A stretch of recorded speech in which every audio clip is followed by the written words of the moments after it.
So today what I want to talk about is a concept I created called social atrophy. Social atrophy. Let me give a completely different analogy that many of you are more likely to understand. Imagine that you are an avid runner. So much so that you went and bought a ridiculously expensive pair of sneakers, $260 because they told you it would give you a better gallop and make sure you didn't get shin splints. So much so that you have specific outfits delegated for running, and so much so you are so crazy you wake up at 5:30 in the morning to run. Let's say you're that kind of runner. And let's say that you have been doing it to the extent that you are able to run 5 miles without being phased at all. Which is not to say that you don't break a sweat and obviously find yourself tired by the end, but you have built yourself up to where you can run 5 miles easy. Now, on one particularly unfortunate morning, you run the same path, but there's debris that you have not become familiar with. Your peripheral vision didn't see it, and before you know it, you tumble to the ground. The injury is rather severe given the speed that you are moving. So much so, you have to be picked up by a friend or family member, driven to the hospital.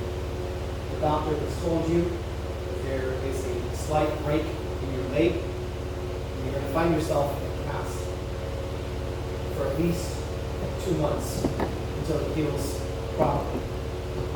2 months pass, and the cast is removed. But what has happened to your muscles is something we all commonly refer to as atrophy. You haven't used it, so the muscle has shrunk in size. It's not really as strong.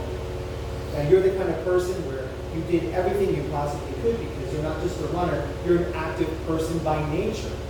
And so you've done what you can without putting extra strain on that particular leg. But now, even though it's healed, when you leave at 5:30 in the morning to reclaim this lifestyle of yours, you can barely travel 8 blocks without feeling fatigue, without feeling pain. It's important to you, so you end up getting physical therapy to be able to get full use of that leg again. It's not just affecting a recreational activity, it's affecting your ability to function on a normal level on every regular day of your life. Then, it's 2 years before you are able to run to the extent that you used to. You feel it. You feel it a lot more. It takes a lot more work. And you find that you have to run with a group of people to get the additional support. But in your subconscious, you run with other people. God forbid, you end up falling again. That is something we could all understand. That has happened to all of us. Not in our leg, but in our social life. Something came along, like that large piece of debris, in March of 2020, and our lifestyle changed severely. We found ourselves engaging with people exponentially less than we had before. We found ourselves talking a lot less than we did.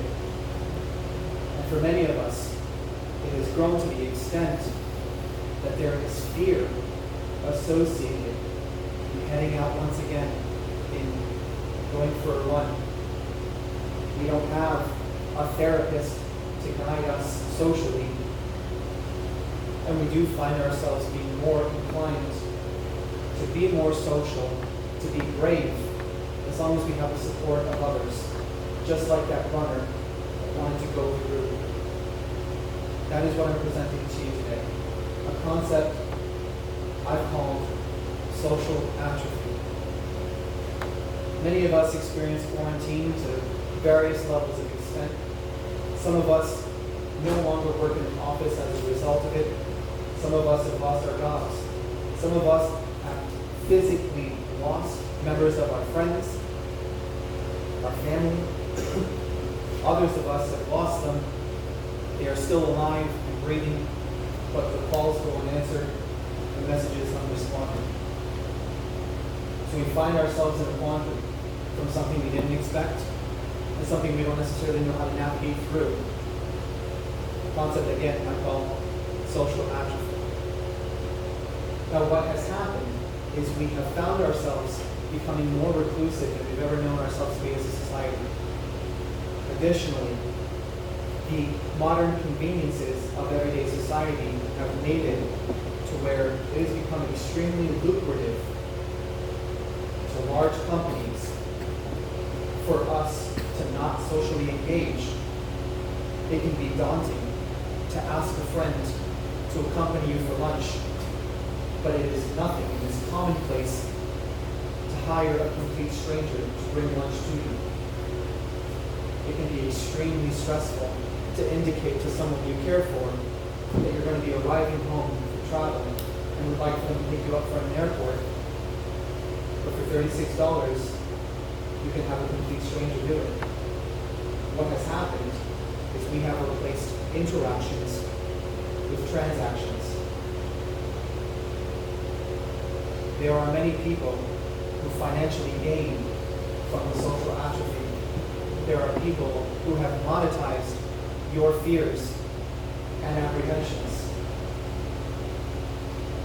The way that we combat this is first by being transparent and being vulnerable. When Ida came, it was not awkward at all for us to ask our nearby friends, family, and neighbors, how's your house? How are you? We weathered a storm together.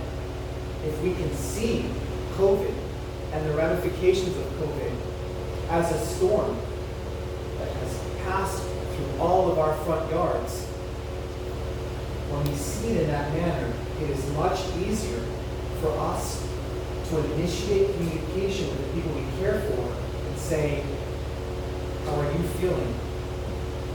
How are you doing? Is there anything you need? And you're going to get them to be more honest and more vulnerable if you initiate by being honest and vulnerable. Your livelihood, your finances, your sanity, your physical health depends on your ability to stay strong, to put on those sneakers, and get back to running again. Because we will run beside you. Thank you.